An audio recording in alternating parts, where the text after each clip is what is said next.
கிட்டத்தட்ட காங்கிரஸோட இணைந்து அந்த ஒரு 10 சீட் வர்றதுக்கான வாய்ப்புகள் பிரகாசமாக இருக்கு. அப்போ ஜோசப் விஜய் என்கிற நான் தமிழகத்தின் முதலமைச்சராக பதவியேற்றுகிறேன், சத்தியப்பிரமாணம் பண்ணுவார். அது சிறப்பான ஒரு தருணமாக நான் பார்க்கேன். 108 சீட் சாதாரண விஷயம் கிடையாது. யார் 50 வருட கட்சியும் 60 வருடத்துக்கு மேற்பட்ட கட்சியுமே பண்ணாத ஒரு சாதனையை 2 வருடங்களில் ஆரம்பிக்கப்பட்ட விஜய் அவர்கள் சாதனையை பண்ணியிருக்காங்க. வணக்கம் சார். வணக்கம். தமிழக சட்டமன்ற தேர்தல் நடந்து முடிஞ்சிருச்சு. 108 இடங்கள்ல தமிழக வெற்றி கழகம் ஜெயிச்சிருக்காங்க. கள நிலவரம் எப்படி போயிட்டு இருக்கு சார்? இல்லை, இது மிகப்பெரிய ஒரு தமிழக அரசியல் வரலாற்றில் சரித்திர சாதனைன்னு சொல்லலாங்க. மக்களுடைய மிகப்பெரிய அன்பையும் ஆதரவும் விஜய் அவர்களுக்கு காமிச்சிருக்காங்க அப்படின்னு தான் நம்ம சொல்ல முடியும். 108 இடங்கள் அப்படிங்கிறது சாதாரண விஷயம் கிடையாது.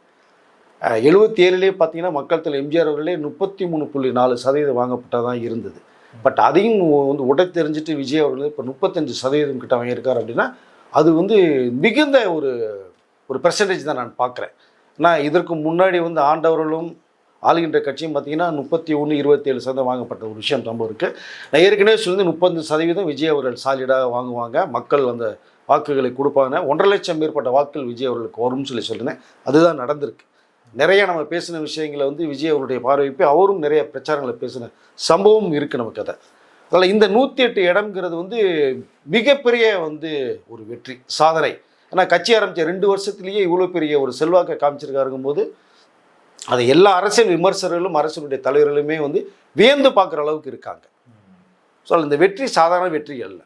Okay sir. அதுக்கப்புறம் பார்த்தீங்கன்னா தனி பெரும்பான்மையோட ஆட்சி அமைக்கணும்னா இப்போ மற்ற கட்சிகளோட ஆதரவு தேவைப்படுது. விஜய் அதில் என்ன மாதிரியான ஒரு முடிவு எடுக்க காத்திருக்காரு?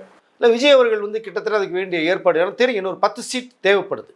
இப்போ தனி மெஜாரிட்டியே வந்திருக்கலாம், காலதாமதம் கொஞ்சம் இல்லை, அதாவது டைம் டியூரேஷன் இல்லாமல் போச்சு, நிறைய இடங்களுக்கு போக முடியல அவர்னால. அதற்கு ஏன் போக முடியுங்கிறது நிறைய பேருக்கு தெரியும். அதனால் ஒரு 10 சீட் கம்மியாக இருக்கிறதுனால இப்போ ஏற்கனவே விஜய் அவர்கள் அழைப்பு ஒன்று கொடுத்தது விக்கிரவாண்டியில்.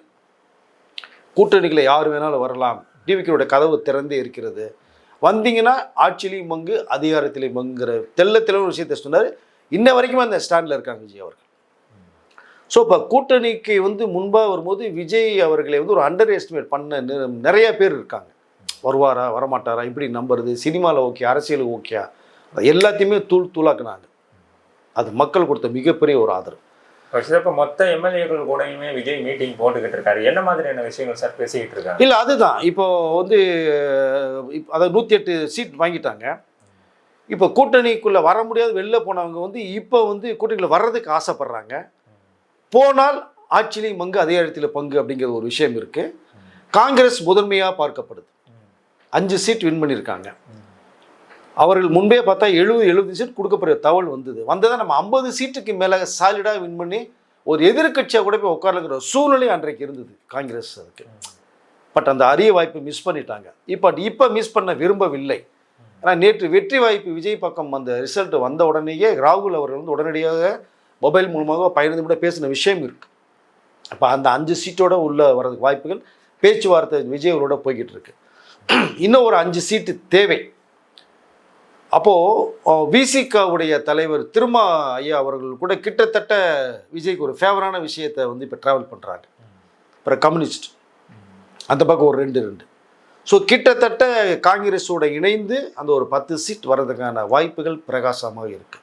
நான் விஜய் மேலே ஒரு நல்ல மதிப்பு மரியாதை வச்சுருக்கிறவங்க இப்போ தன்னுடைய வாய்ஸ் என்ன, வாக்கு சதவீதம் என்ன அப்படிங்கிறத விஜய் காமிச்சிட்டாங்க. மக்களுடைய ஆதரவு எந்த அளவுக்கு இருக்குங்கிறத காமிச்சிட்டாங்க.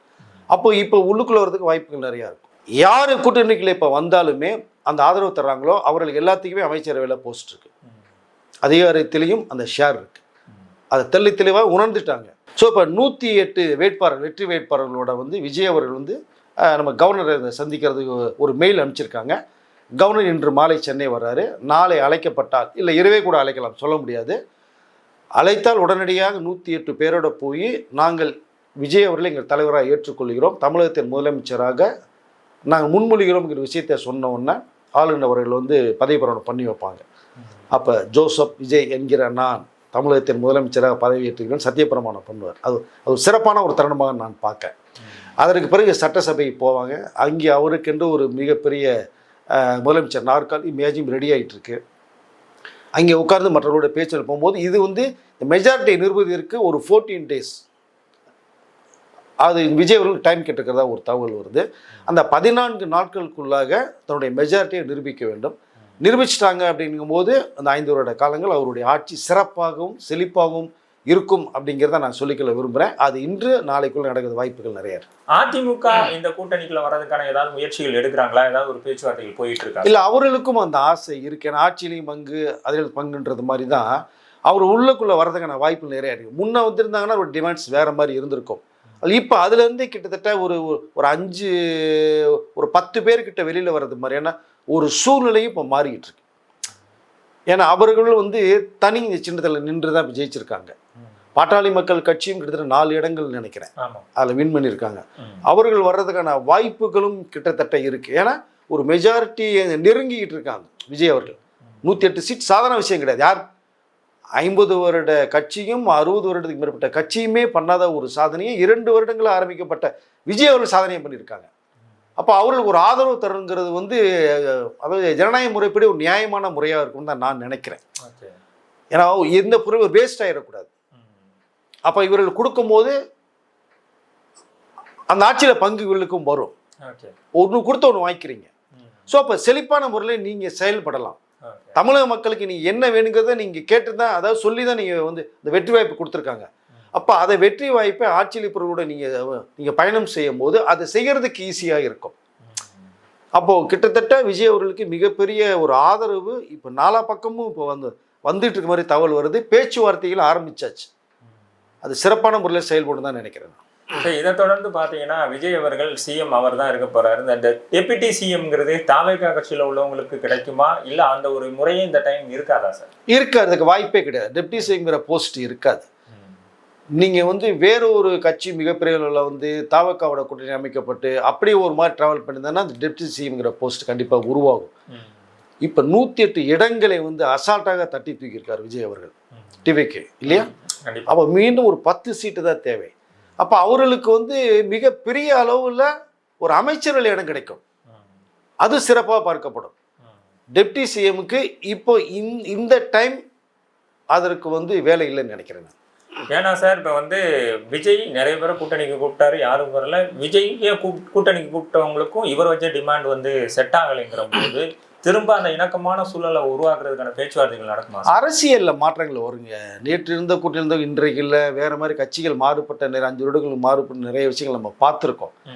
அதனால் அவர்கள் பார்ப்பது வந்து சிறந்த ஒரு அரசியலமைப்பு உருவாகிருக்கு. பெரிய ஒரு மாற்றத்தை மக்கள் கொடுத்துருக்காங்க. அப்போ நம்ம வந்து மக்கள்கிட்ட சொல்லி வாங்கியிருக்கோம், அதை வெற்றி பெற்றிருக்கோம். அப்போ அவர்களுக்கு நம்ம திரும்பி கொடுக்கணும் இல்லையா? வெற்றி கொடுத்தவர்களுக்கு ஒரு பரிசு தர வேண்டாமா? அப்போ நீங்கள் செயல்படணும் அப்படின்னோம்னா நீங்கள் பழைய கதையை நீங்கள் பேசிகிட்டு இருக்க முடியாது. அது நடந்து முடிந்த கதை, நடக்க போகிற கதை என்ன? இப்போ நம்ம சிறப்பான முறையில் செயல்படணும். ஸோ இந்த 5 வருஷம் 5 வருட காலம் வந்து சிறப்பாக அவருடைய அரசியல் பணி, அவருடைய மக்கள்கிட்ட நீங்கள் என்ன சொன்னீங்களோ செயல்படுத்தணும். அப்போ நீங்கள் ஆட்டோமேட்டிக்காக அடுத்த முறை வரும்போது உங்களை தூக்கி வச்சு கொண்டாடுவாங்க. நீங்கள் சொன்னதை செஞ்சீங்க, எங்களுடைய வாழ்வாதாரம் சிறப்பாக இருந்தது, மாற்றத்தை உருவாக்கணும்னு நினச்சிங்க, நாங்கள் உருவாக்கணும், நீங்கள் உருவாக்கியிருக்கீங்க அப்படிங்கிற அளவுக்கு மக்கள் மத்தியில் நீங்கள் மனசில் போய் இடம் பிடிக்கணும். இடம் பிடிச்சா நீங்கள் உங்களை வச்சு கொண்டாடுவாங்க தமிழக மக்கள். அப்படி தான் விஜய் அவர்கள் தமிழக மக்களோட ஒவ்வொரு மனசுலையும் இப்போ உட்காந்தேன்னு சொன்னார். மிகப்பெரிய வழியிலோட வந்தேன்னு சொன்னார். ஒரு முறை வாய்ப்பு தாங்கன்னு கேட்டார். ஒரு தலைமுறைக்கான வந்து எலெக்ஷன் இது அப்படின்னார். எல்லாம் உணர்ந்தாங்க, புரிஞ்சாங்க. இளைஞர்களோட ஓட்டுகள் வந்து கண்ணாமண்ணால் விழுந்தது. மிகப்பெரிய வாக்குகள் வந்தார். 35% வரும்னு நான் சொன்னேன், வந்திருக்கு. 1.5 லட்சம் ஓட்டுகள் மேலே விஜய் அவர்கள் பெறுவார்னு சொன்னேன், அதுவும் நடந்திருக்கு. நிறைய விஷயங்கள் நம்ம சொன்னது வந்து நடந்திருக்கு. இப்போ மக்கள் மத்தியில் அவங்களுடைய பல்ஸ் நமக்கும் தெரிய வந்ததில்ல. நம்மளும் நிறைய பேர்ட்ட பேசும்போது அந்த தகவல் அடிப்படையில் தான் நம்மளும் அதை சொல்லணும். கிட்டத்தட்ட நடந்திருக்கும் போது சந்தோஷமான ஒரு விஷயம் பார்க்குறேன் சார். அதுக்கப்புறம் பார்த்தீங்கன்னா பிரேமலதா விஜயகாந்த் அவர்கள் விஜய் எங்கள் வீட்டு பையன்னு சொல்லியிருக்காங்க. எதுவும் அவங்க போகிறதுக்கு வாய்ப்பு இருக்கா சார்? இல்லை, அவர்கள் அங்கேயும் ஒரு செக் வச்சு பேச மத சார்பற்ற கூட்டணியில் தான் நான் இருப்போன்ற அளவுக்கு ஒரு விஷயத்தை சொல்லியிருக்காங்க. இப்போ தானே கூட்டணியில் போனாங்க. ஸோ ஒரு சீட்டு வந்து வெற்றி முகம் இருக்குது, அவர்கள் வின் பண்ணது இருக்குது. ஸோ அதனால் நாளைக்கு எது வேணாலும் நடக்கலாம். ஏன்னா கேப்டன் அவர்களுடைய மிகுந்த ஒரு சகோதரனாக தான் விஜய் அவர்கள் வந்து இது பயணம் பண்ணியிருக்காங்க. அப்போது ஒவ்வொருத்தர் வீட்லேயுமே ட்ராவல் பண்ண விஷயங்கள் இருக்குது. அப்போ இன்றைக்கு வந்து ஒரு மாற்று கூட்டணியில் போய் சேர்ந்து ஒரு சீட்டை மட்டும் வாங்கியிருக்காங்க. இதே விஜய் அவர்கள் வந்து அழைத்தாலும் சரி, இல்லை பிரேமலதா அவர்களும் வந்து என்னுடைய எங்கள் வீட்டு பிள்ளைன்னு சொன்னது மாதிரி அவர்கள் வந்து ஆதரவு கொடுத்தாலும் வந்து சந்தோஷமாக ஏற்றுக்கொள்ளப்படலாம். பட் ஜனநாயக முறைப்படி ஒரு நியாயமான ஒரு முறையில் ஒரு ஆட்சி அமையணும் அப்படின்னா நீங்கள் எதையுமே சிந்திக்காமல் ஒருத்தருக்கு வந்து ஆதரவு தரணுங்கிறது தான் முக்கிய குறிக்கோளாக நான் பார்க்குறேன். அதனால் கண்டிப்பாக அரசியலை எது வேணாலும் நடக்கலாம். ஓகே சார், தொடர்ச்சியாக பார்த்தீங்கன்னா சீக்கிரமாகவே ஒரு பதவியேற்பு விழா நடக்கிறதுக்கான வாய்ப்புகள் இருக்குது. என்னென்ன மாதிரியான விஷயங்கள்லாம் விஜய் முதல் கையெழுத்தாக போடுவார் சார்? இல்லை, அதற்கு வேண்டிய ஏற்பாடுகள் எங்கே பண்ணலாம் ஏதுன்றதை வந்து காவல்துறை வந்து எல்லாம் ஐடியா பண்ணிகிட்டு இருக்காங்க. இப்போ விஜய் அவர்கள் மிகப்பெரிய ஒரு பாதுகாப்பு கொடுக்கப்பட்ட சம்பவம் இருக்குது. சிஎம் கான்வாய் போயாச்சு, அவருடைய பாதுகாப்பாக போயாச்சு, சிஎம் வீட்டு சுற்றிலும் பாதுகாப்புகள் பண்ணி எந்த இடத்துல வந்து பதவி பிரமாணம் பண்ணலாம் அப்படிங்கிற ஒரு சூழல் இருக்குது. ஃபஸ்ட்டு வந்து கவர்னர் மலையில் அந்த பதவி பண்ணிடுவாங்க, அவங்க முதலமைச்சராக ஏற்றுக்கொள்ளப்படுவார்கள். ஸோ பொது வெளியில் பாதுகாப்பான இடத்துல பண்ணுவாங்களா இல்லையா, அதுவே போதும் என்று சொல்லிட்டு டக்குன்னு சட்டசபையில் போய் தன்னுடைய என்ன மக்கள்கிட்ட வாக்குறுதிகள் கொடுத்துருமோ அதனுடைய செயல்பாடுகளில் விஜய் அவர்கள் இறங்குவாரா அப்படிங்கிறத நம்ம பொறுத்திருந்து பார்க்க முடியும். கண்டிப்பாக பார்த்துக்க போனோம்னா முதல் கையெழுத்து அப்படிங்கிறது முக்கியமான ஒரு கையெழுத்தாக நான் பார்க்கிறேன். அது எப்போவுமே காலங்காலமாக பேசப்படக்கூடிய செயலாக இருக்கும். நிச்சயமாக அந்த இளைஞர்களுடைய வாழ்க்கை, படிப்பு, அவங்களுடைய வேலைவாய்ப்பு இது வந்து மிகுந்து உயர்ந்து போகணும். அவருடைய அந்த அதாவது என்ன சொல்ல போதை ஒழிப்பு அப்படிங்கிற சில விஷயங்களை தவிர்த்து வெளில கொண்டு வரணும் அப்படிங்கிற முக்கியமான விஷயத்தை தான் அவர் ஹைலைட்டாக வச்சார். அது சம்பந்தமான ஒரு கையெழுத்து தான் முதல் கையெழுத்து இருக்கும் தான் நான் நினைக்கிறேன். நான் சார் இதை தொடர்ந்து பார்த்தீங்கன்னா நிறைய சினிமா பிரபலங்கள் வந்து விஜய்க்கு முன்னாடியே ஆதரவு கொடுத்துருந்தாங்க. அந்த ட்ரெஸ் எல்லாம் போட்டுட்டு ஓட்டு கேட்டு. ஆனா இப்ப அது அப்படியே டபுள் த கவுண்டா இருக்காரு. விஜய் கூட நடிச்சவங்க மொத்த தமிழ் சினிமாவில் உள்ளவங்களுமே விஜய்க்கு வாழ்த்துக்கள் சொல்றாங்க. இதை எப்படி பாக்குறீங்க? இல்ல, சிறப்பு தானங்க. ஏன்னா ஒரே துறையில இருந்தவர்கள், ஆனால் விஜய் அவர்கள் கண் முன்னாடி பார்த்தவர்கள்.